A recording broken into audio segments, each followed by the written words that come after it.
to the special called meeting of the McMinnville City Council of May 5th, 2023. It is now 4:03, and I will call the meeting to order. And since you're already standing, I'll ask our council president to lead us in the Pledge of Allegiance.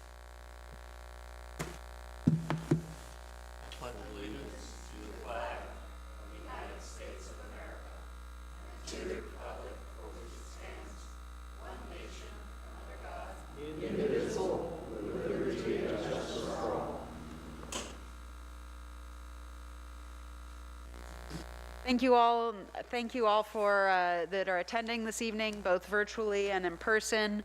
And I do want to say an additional thank you both to the city staff and the volunteer bodies that have spent many hours involved in this process, and especially today we have, as you note, a number of remote counselors, and that's because we have counselors also calling in from their vacations. And what you may not know is it's very much not unusual for members of council to plan their vacations around council meetings. So we appreciate that dedication and appreciate you taking the time to be here with us today. This evening we are considering the appeal of the Planning Commission's approval of 4 land use decisions associated with the Gwendolyn Hotel. AP 523, AP 623, AP 723, AP 823, 3 certificates of approval for the demolition of 609, 611, and 619 Northeast 3rd Street. Dockets HL 622, HL 722, and HL 822, and the approval of the Gwendolyn Hotel new construction design docket DDR 2-22. The applicant is HD McMinnville, LLC. The Planning Commission approved all 4 land use decisions. Daniel Kaiser has appealed all 4 Planning Commission decisions of approval to the City Council. The City Council spent 2 nights hearing public comments on Tuesday, April 18th and Wednesday, April 19th, and tonight we will vote on the findings. We'll now consider the first reading with a possible second reading of ordinance number 5131, an ordinance denying the request for certificate of approval for demolition of historic resources at 609, 611, and 619 Northeast 3rd Street. Denying the request for downtown design review and adopting a decision document with findings to that effect. At this point, the council must disclose any contact anyone had after the public hearing regarding the Gwendolyn Hotel. I will begin by disclosing that I received several emails and messages on social media from citizens after the public hearing. And those include at least Susan Dirks, Elliot Barsky, Randy Johnson, Daniel Kaiser, Lonnie Watney, Joni Zimmerman, John Steinhardt, Kelly McDonald, Marlene Wright, Jenny Wilson, and Peter and Linda Enticknap. That communication was sent after Wednesday, April 18th, 2023, so it's not entered as part of the public record. I did not review the substance of any of those communications. I forwarded them to city staff, and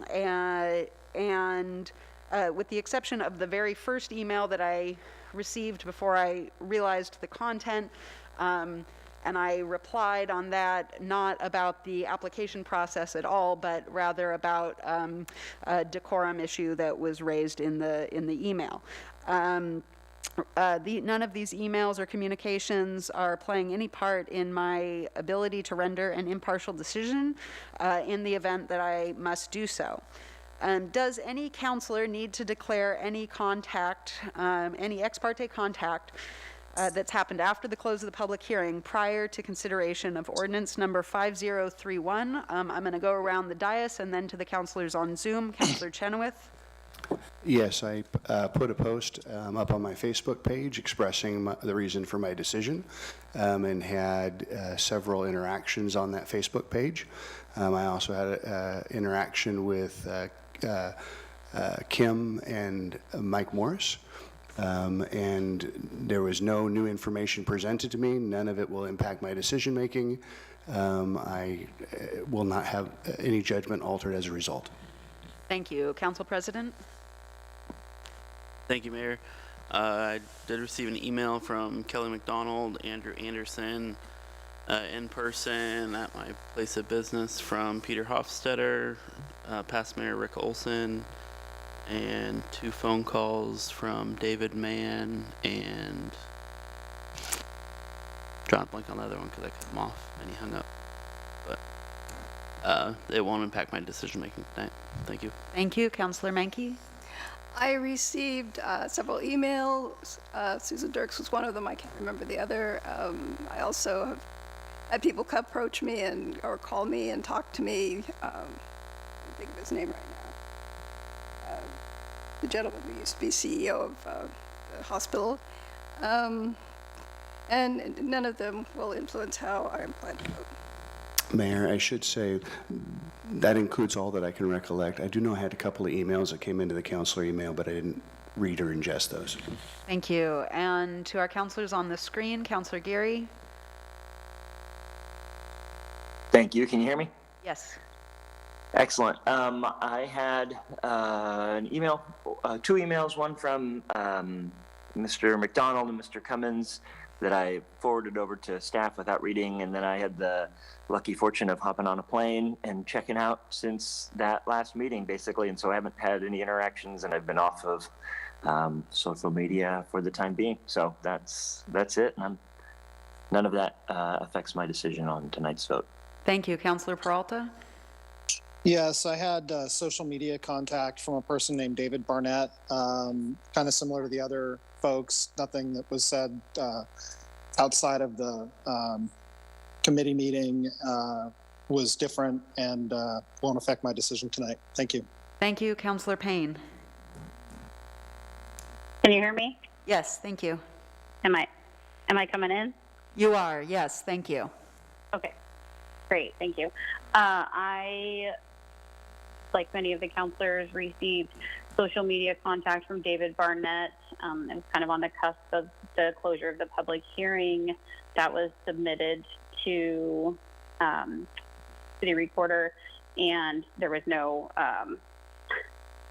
context to that for information related to the hearing specifically. And then I also received emails with subject titles that alluded to the project from Joni Zimmerman, John Steinhardt, Kelly McDonald, and Marlene Wright, all of which I did not read. I didn't open the emails, but I did forward those to the City Recorder. Thank you very much. Does any person wish to rebut the substance of any of these communications?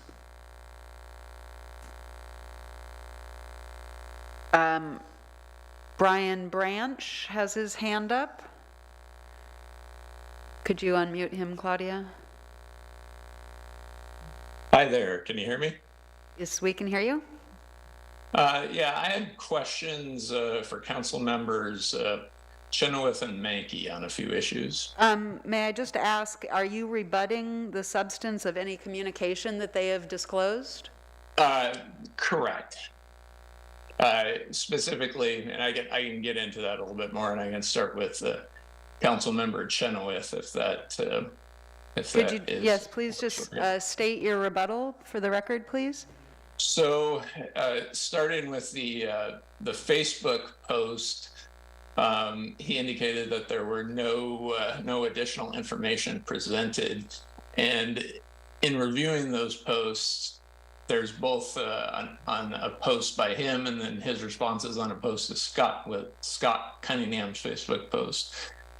There's a number of factual details discussed in those Facebook interactions that, to the best of my knowledge, are not in the public record. Also, additional ex parte contacts with representatives of the developer, such as Philip Higgins, and other interactions with members of the public that express an emotional bias in the proceedings. And do you have the same rebuttal testimony for Councillor Menke? And actually, before we move on to that, I'm going to ask you to stay on the line and ask our legal counsel, Bill Kabeisman, to come on at this time.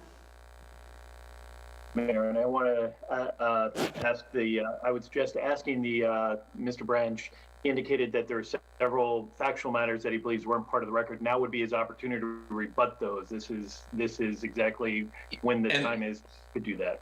And so I did submit a written response to Heather Richards yesterday that included an extensive list of the specific issues and including the Facebook messages in there.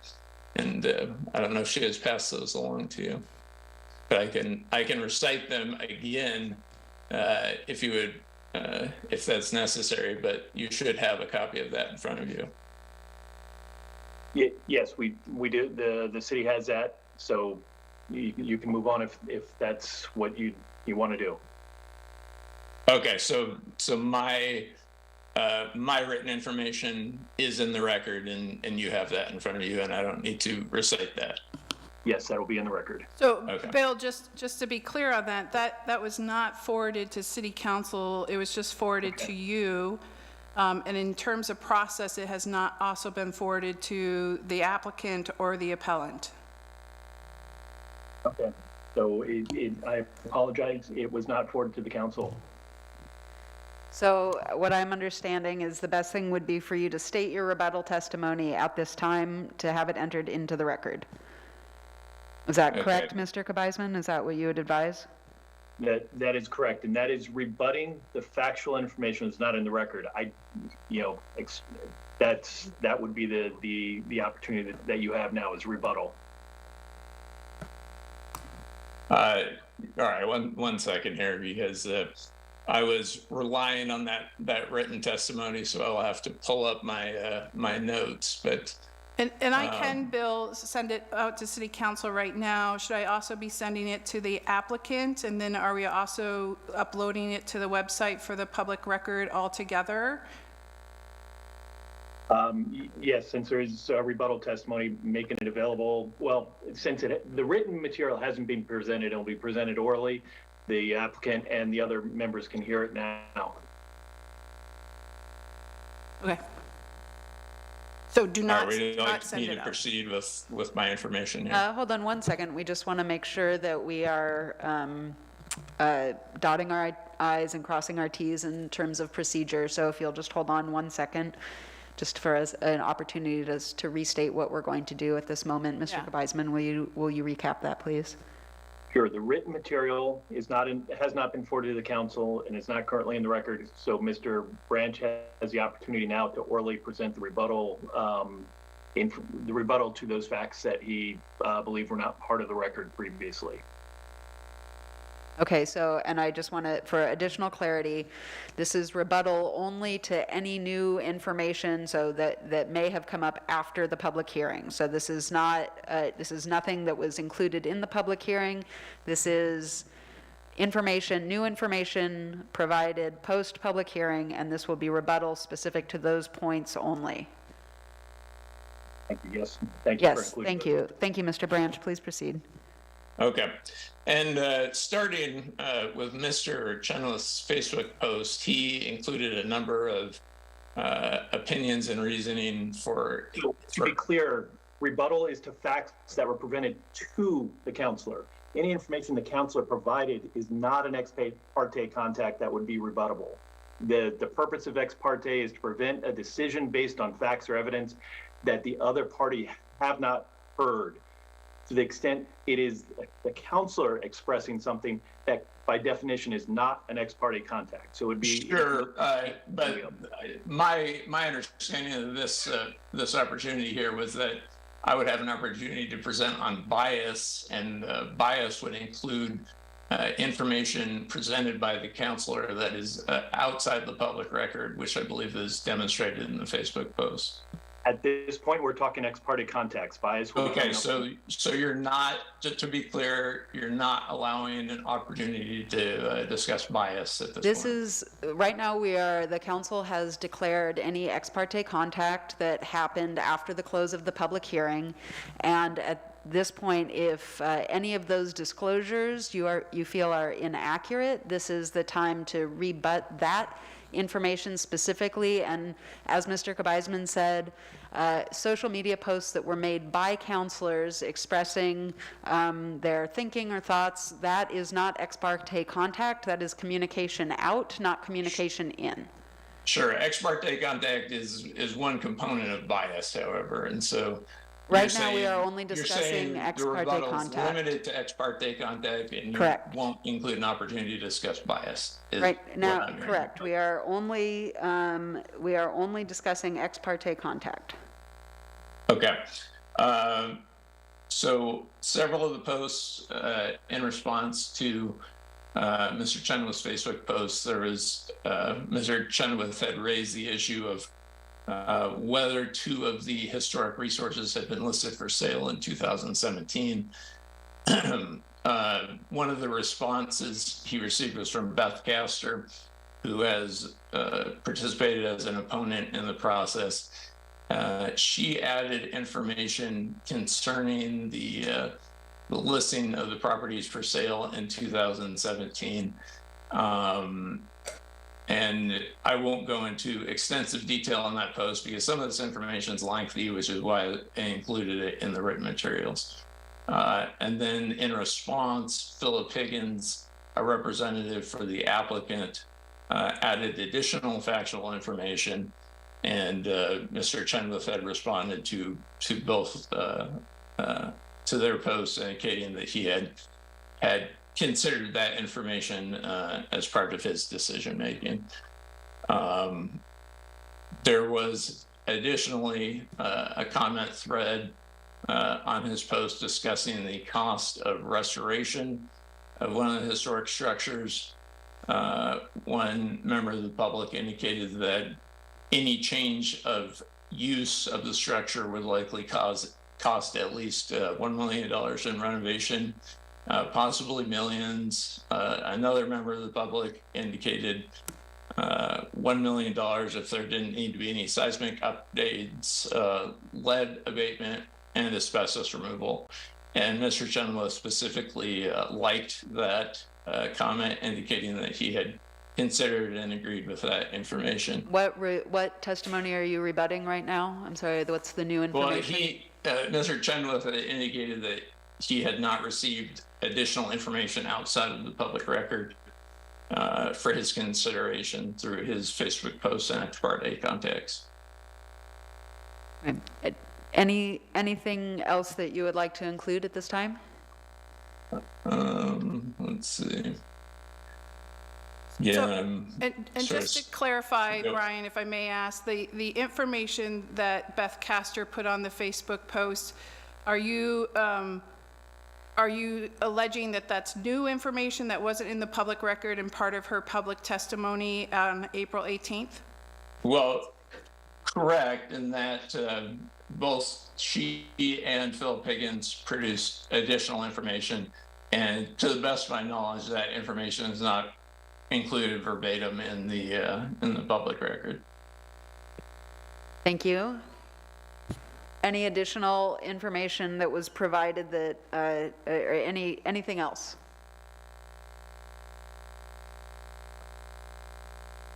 One second here. You know, at least when I'm going back through this, I'm not seeing additional information, but I just will note that I do think there's other instances of bias demonstrated in his posts and responses, and that there should be an opportunity to address those issues as well. So that will be all from me. Thank you. Thank you, Mr. Branch. Does any other person wish to rebut the substance of any of these ex parte communications? Okay. Does any council member need to declare a potential conflict of interest or recuse themselves regarding this ordinance? I'll now ask for a brief staff report on the draft findings. Can I ask one follow-up process question? So if Brian is suggesting that new information needs to be put into the record, are we opening the public record to do so?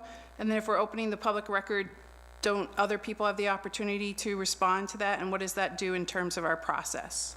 I'm asking you that, Bill. Yeah, sure. So there was an accusation of ex parte contacts, and there's an opportunity to rebut them. That is what occurred tonight. If anybody else wants to further rebut the ex parte contacts, they can, but there isn't a need to renotice and restart the process. This is the opportunity to rebut the ex parte contacts. Thank you. I feel comfortable proceeding with that. Thank you. We'll now move to a brief staff report.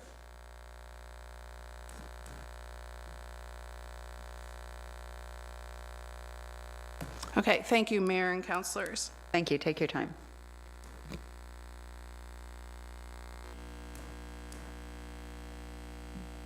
So my staff report is actually fairly short, 5 slides. So this is, I just wanted to go over the ordinance. We have gotten an enormous amount of emails in the last couple of days from people trying to understand what the ordinance does and does not do. I thought we would go through that fairly quickly for you. So the ordinance does three significant things. The ordinance is written in such a way that with a decision of approval for the ordinance, you are granting the appeals AP 523, AP 623, AP 723, and AP 823, and you're denying the permits HL 622, HL 722, HL 822, and DDR 222.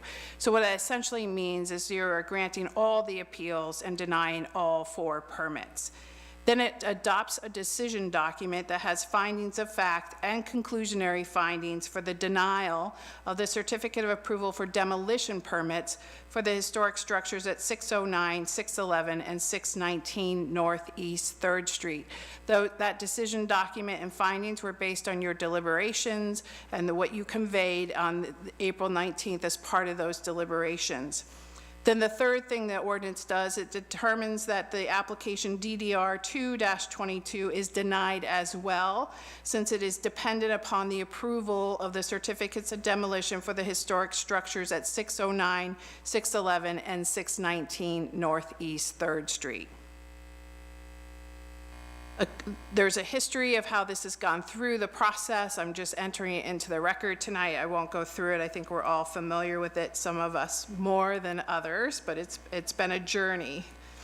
The findings for the decision of denial are based on the Oregon, and this is for the findings for the demolition permits.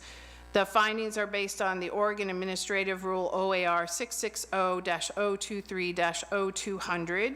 It's based on the McMinnville Comprehensive Plan policies, and it's based on Chapter 17.65, the Historic Preservation Chapter of the McMinnville Municipal Code. I'm going to ask Bill to talk a little bit about DDR 2-22, because we did get quite a few emails about that relative to the ordinance that's in front of you. You're muted, Bill. All right. Thank you, Heather and Mayor and councilors.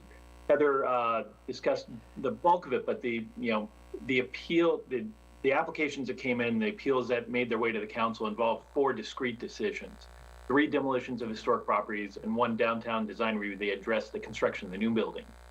Findings and decision are drafted are clear that all 4 permits are denied and the project cannot move forward. The last decision, the design review permit, was entirely dependent on the first 3 being granted.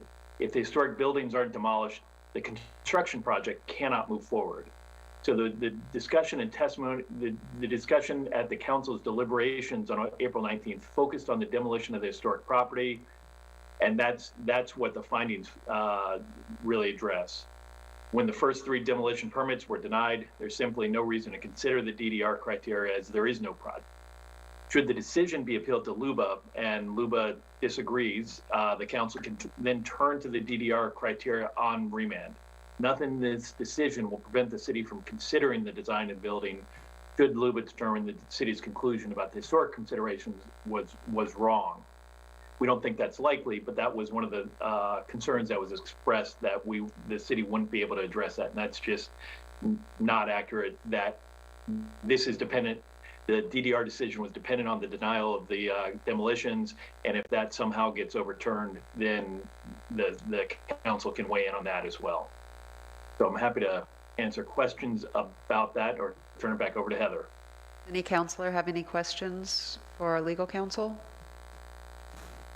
I have a question for the legal counsel, if I may, Mayor. Yes, please.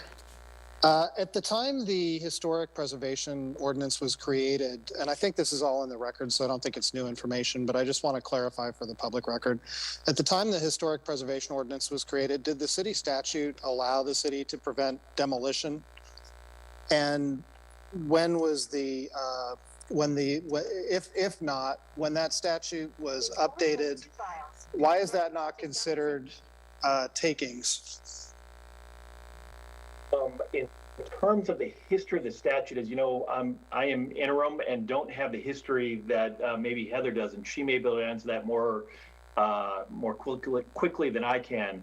But I would happy to discuss your takings question after that. But if that would work for you. Right, so Heather? Yeah, so we updated Chapter 17.65 of the McMinnville Municipal Code in 2017, and it was adopted by Ordinance 5034.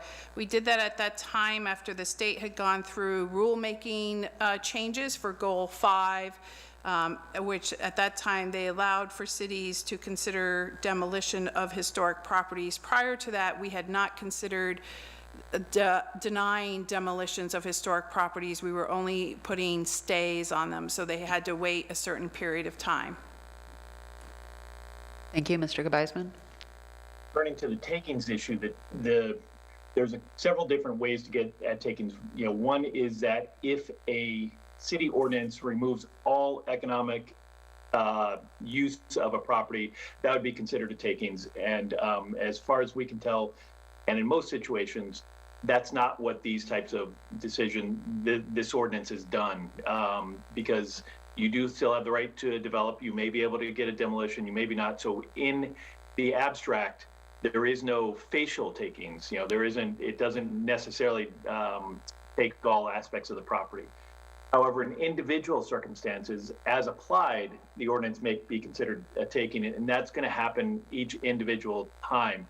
And each incident of somebody saying, I want to do something, and if the city were to deny the demolition permit, then there's a constellation of factors, what's often called the Penn Central test, that involves, most pertinently, what's called the reasonable investment-backed expectations of the property owner. In other words, if somebody bought a property, oceanfront property, and 6 months after they bought it, the city were to adopt a prohibition that allowed only 500 square feet, and it was $1 million property, that would interfere with the reasonable investment-backed expectation. If in fact somebody bought this property fully well aware of the historic designation, that may play into the role of what is in reasonable investment-backed expectation. But it's a very fact-specific and property-specific inquiry. So when the ordinance was adopted, it's difficult to tell on that type of basis whether any particular property was taken. Does that answer your question, or do you have further details that you'd like to dig into? Well, so it seems to me that if we had an ordinance in 1983 that established the historic district, and at that time we did not have the ability to prevent demolition, only to delay it. But then in 2017, the city adopted the new historic district, which allows for demolition. Then as applied to this particular case, it just seems kind of squarely on point to me. That's just my observation, and I'm curious to know your thoughts about that. Yeah, and the takings issue has not come up in this particular application, so there hasn't been that development of the factual record of what the investment-backed expectation was. Certainly the applicant itself doesn't even own the property at this point, and so when they are looking at it, their expectation was certainly with the potential that a demolition could be denied. In terms of the other properties, there's a deeper dive that may go into, was it reasonable for when the property owner, let's say they bought the property in the 70s, 85, there is a ordinance adopted that doesn't allow denial of demolitions, but in 2017 there was. At the same time, that property owners owned that property over some 30 years and made some type of return. Was that return that they made over the course of their ownership a reasonable return and what they were expected? Is there, because of recent developments in the last decade in McMinnville, is there a windfall because they happen to own it at this time? So there's a lot of different factors that play into it, and we just don't have the factual record to be able to tell how that would play out in this particular case. Thank you, Bill. I appreciate you indulging those questions, Mayor. Back to you. Thank you. Thank you very much. Do you want to continue with your staff report, Director Richard? That actually concluded our staff report, and we are available for any further questions you have. Great. Any additional questions from the council for either our Community Development Director or our interim land use attorney?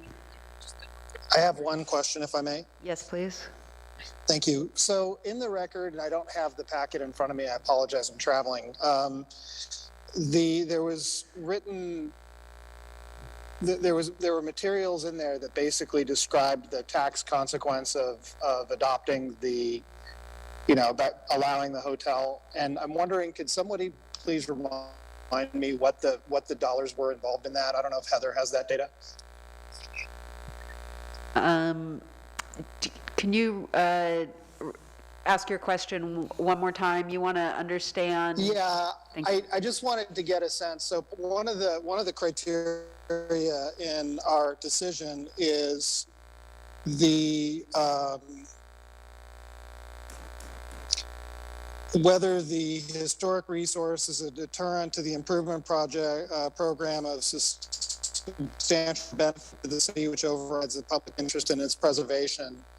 And I was interested in getting, specifics. I think they're actually already in the record on the amount of tax revenue a property of this type would be expected to generate if it were to go forward.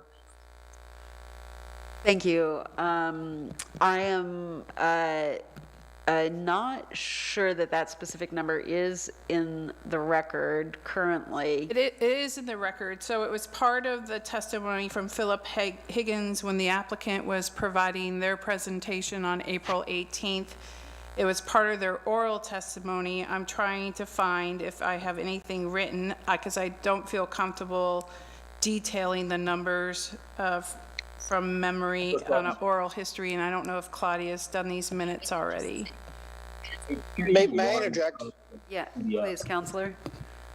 My recollection was that I was curious if what Phil Higgins had put in was the only information in the record. I think that if I recall correctly, the dollar amounts that he had were in the $400,000 to $600,000 range in terms of property taxes, but I wasn't sure if that was all that was in there. So I think that answers my question. Thank you.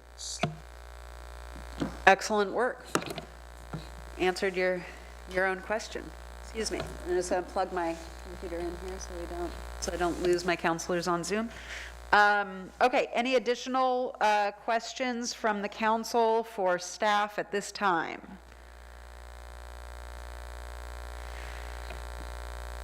Okay, we will now consider ordinance number 5131. Does any counselor object to having the ordinance read by title only? Okay, will our interim land use attorney, Bill Kabaisman, please read the ordinance by title only? We're unmuted. Yeah, okay. Ordinance number 5131, an ordinance denying the request for a certificate of approval for demolition of historic resources at 609, 611, and 619 Northeast 3rd Street, denying the request for a downtown design review, and adopting a decision document with findings to that effect. Thank you. This is the first reading of ordinance number 5131. We will now go to council discussion. And I think I'll just take an opportunity to go around the dais. Any last thoughts or reflections on findings? And I will start to my left with our council president. Are you not quite ready? You want another minute? I know, I always call on you last. I'm sorry. That was unfair. It was unfair. Councilor Chenoweth, are you prepared? Sure. Thank you. As I said before, this was, for me, a very difficult and weighty decision. It balances the direction and future of our community with maintaining the history of our past. And where do you fall in that spectrum? I felt like there were very compelling arguments on both sides of this discussion. I felt like, having been here since 1982, I don't like a lot of the changes that I've seen in this community that have occurred in the 41 years that I've been here. 41. So, the direction as a whole, I would have not chosen. I kind of came down in a 55-45 view of this, and I appreciate that we had an opportunity. I think at the end of the day, it's a missed opportunity. But I also understand the heartbeat of our community. I'm very grateful for every single person that came out. I'm thankful for Mr. Kaiser for the effort that you've put forward to make a good discussion for our community. I think that's important. We make better decisions when we have that happening than when we don't. So thank you so much for doing that. And yeah, I think that kind of sums up my split feelings on all this. Thank you. Councilor Menke? I know for some of you, you feel that I come out very strongly against the denial. And I want you to understand that I spent a great deal of time reading this material. There was easily over 2,000 pages. And I spent a lot of time reading about construction and unreinforced masonry. And honestly, my stand would not be what it is, or I've expressed so far, if it weren't for the fact that I truly believe these buildings don't have any future. I do greatly respect the historic district. I think it's a wonderful opportunity for the city of McMinnville to have it. I think there are any number of buildings that can easily be revamped and taken care of, but my perspective on this is that these probably can't. I also feel very badly that we are missing a huge opportunity financially for the city. I think that a great many people on 3rd Street are expressing fear because of a significant change. But there's going to be a significant change anyway when we actually do the 3rd Street project eventually. So at any rate, I just want you to know that it hasn't been an easy decision for me, and I really did read very carefully about unreinforced masonry and about the other possibilities for income, and obviously there's always a possibility that this project might fail, but there are other options too if it might. So I just want you to know that it wasn't an easy decision, but I do come down the way I have. Thank you. Councilor Geary? Thank you. Are you reading me again? We can hear you. Thank you. Excellent. Yeah, I plan to vote in favor of the ordinance, continuing my indication on the initial vote earlier on, to uphold and reward the appeal and deny the permits. And it is, as many people say, a well-balanced argument on both sides, and our code finds a lot of balance in historic preservation, and historic preservation is tough. But my career and expertise and profession comes in construction and remodeling, and I've had the opportunity to do construction and remodeling on historic structures and in McMinnville specifically. And so I come from that perspective of understanding what goes into the renovation and construction of homes, and then descending into the particulars of and commercial structures, and descending into the particulars of this case and this question and our code.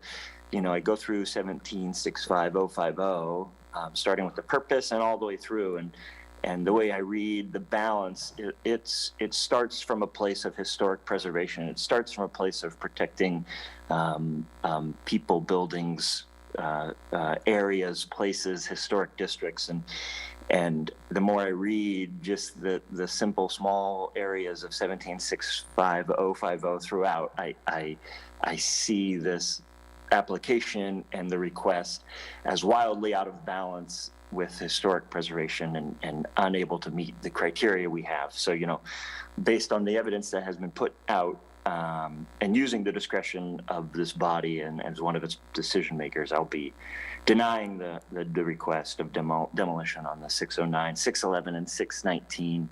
I just haven't seen enough evidence to warrant and merit the removal of that block and its significance from our city and from the historic district. I appreciate staff's flip. I sort of feel like I've been removed from the fold, maybe to the betterment of whatever maelstrom you guys are going through. But I appreciate staff's writing on the findings and the way it's written. The descriptions they wrote, starting on page 55, for their findings and our findings of 65050 B2, B3, B4, and B6 are all pretty thorough and reflect really synonymously my feelings. So that's kind of my reasoning. Thank you. Councilor Peralta. Thank you, Mayor. One moment, please. Okay. So I first guess I want to say I respect the rational basis of my colleagues, particularly Mayor in the last meeting, your statements at the end of the meeting, Councilor Geary's statements just now. Appreciate the community members who the Historic Landmarks Committee who made the initial decision, and the members of the Planning Commission that overturned that decision on appeal. Ultimately, I'm opposed to the appeal of the demolition, so I support the Planning Commission's decision.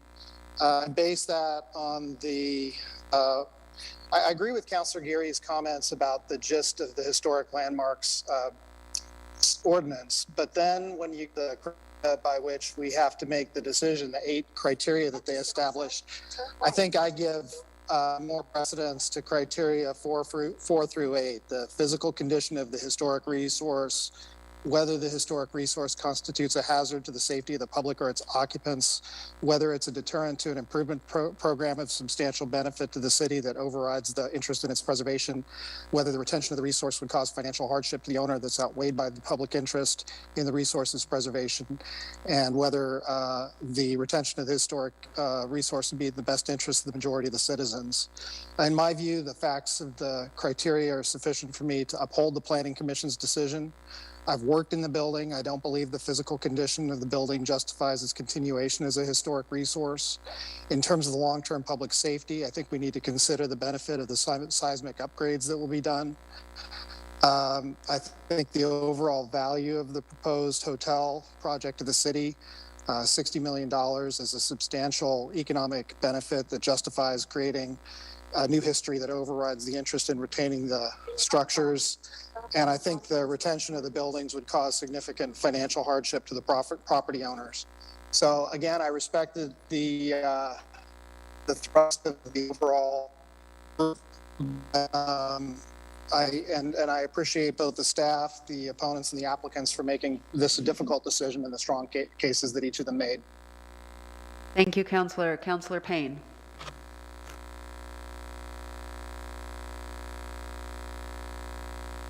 Thank you, Mayor. Hi, we can hear am in you. awe of, sorry, can you hear me? We can, thank you. Sorry. Okay, sorry. Thank you.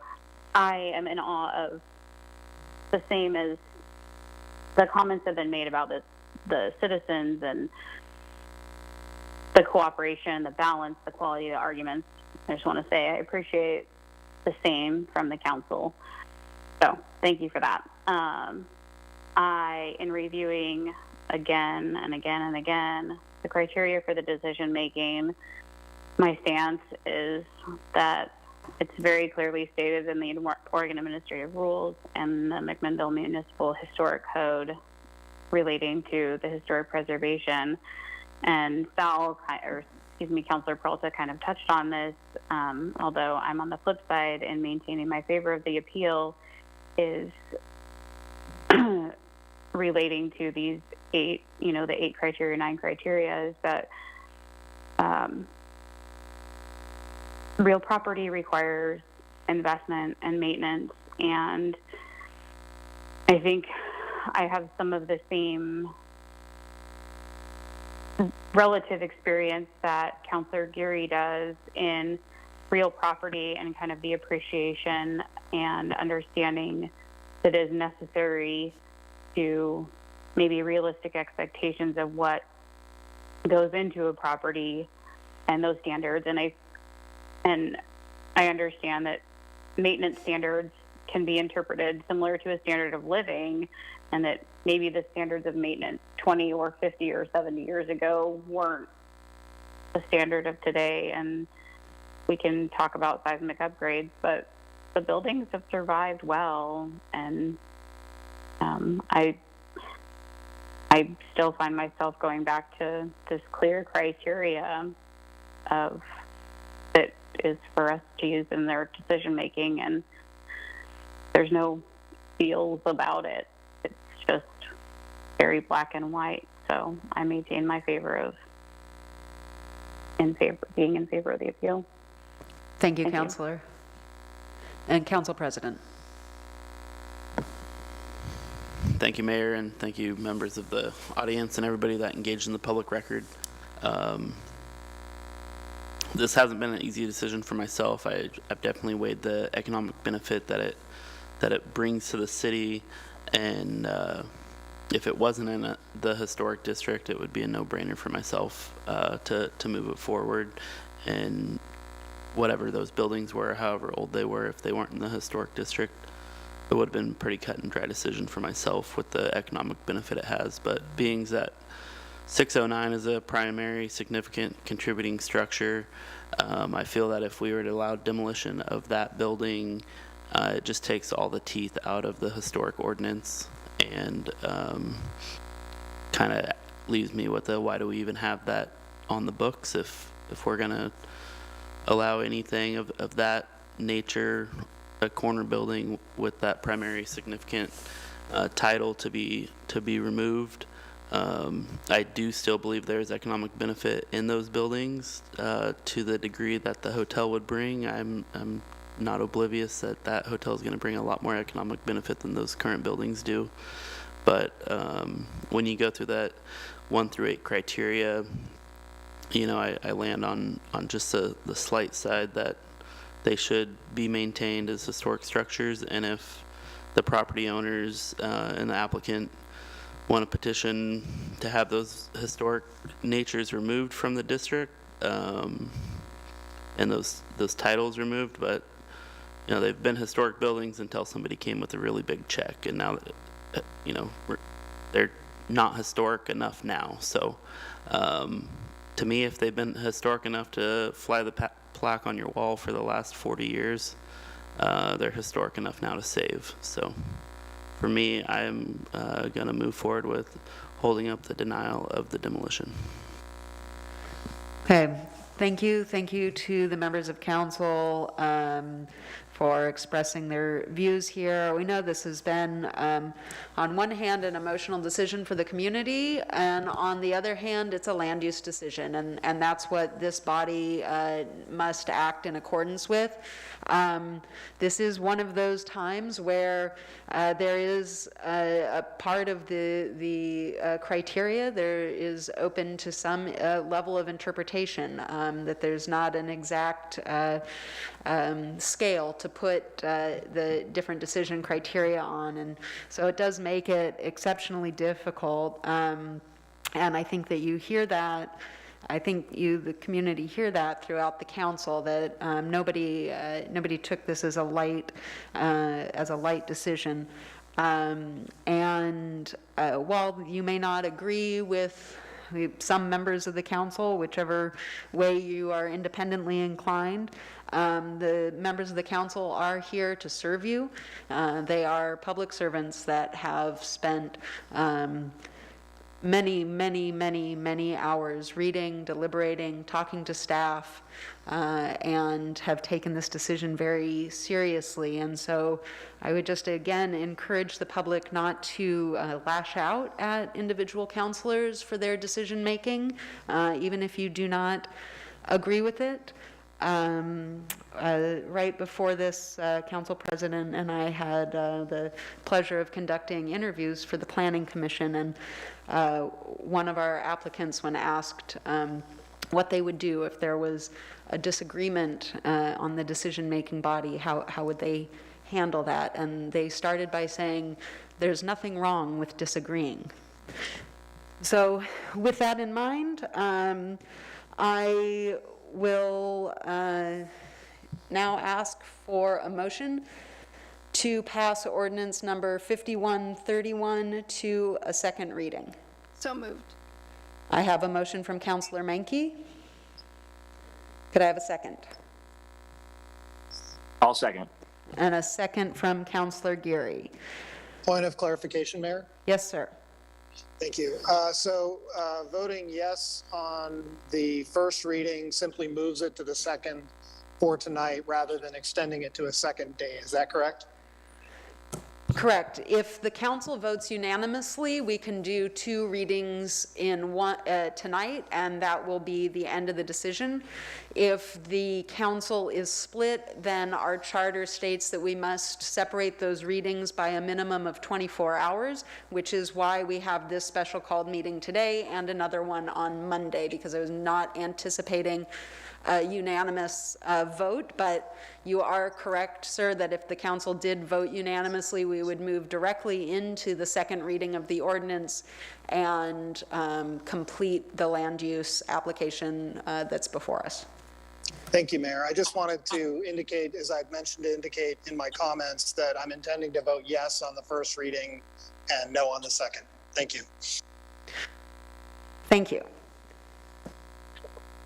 I would ask all those in favor to, do you want to poll the council? Yeah, we have to poll the council. Will you please poll the council? Councillor Geary, Aye. Councillor Menke, Sorry, Sal. Nay. Councillor Chenoweth, Thank you for taking the pressure off. Nay. Councillor Payne, Aye. Councillor Peralta,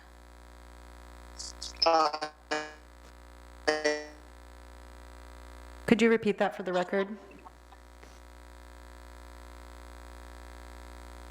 Councillor Peralta, could you repeat your response for the record?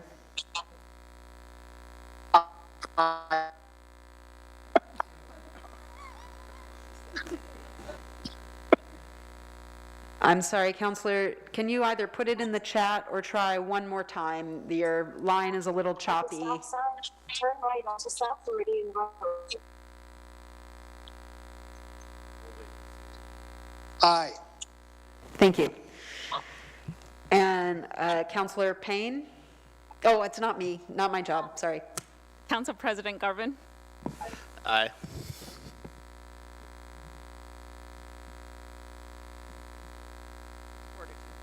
Four to two. Okay. So the motion passes with dissent.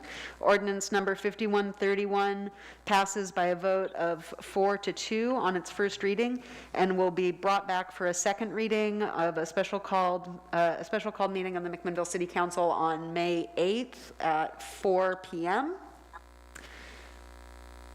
And I think we just, this agenda item is closed. Community Development Director, did you want to say anything about our May 9th meeting before we adjourn? Yes. So we will be amending into your packet tonight the GMP contract for the Navigation Center for your May 9th consideration. I'm telling you in advance, it's a lot of sheets of contract language. They have all been reviewed by Walt Gall as our city legal counsel for this. So my apologies in advance, but be comfortable with the knowledge that Walt has reviewed every word that's in these documents, as well as the contractor, city staff, and the project management team. Any questions? Any counselor need clarity that we're getting a 125-page contract added to our packet tonight? That's for Tuesday's meeting, correct? That's Yes, for Tuesdays. yes. It's not related to this issue. We just wanted to make everybody aware, and this was the best way to make everybody aware. Happy Good. I was almost vacations, done with Zach. my vacation book, so I got something to read on the flight Oh, home. Thanks. perfect. I hope you took your budget book with you, too. All right. Well, everybody, thank you. Thank you for coming. We'll see you all Monday, and this meeting is adjourned at 4:58 p.m. Boom. Hour.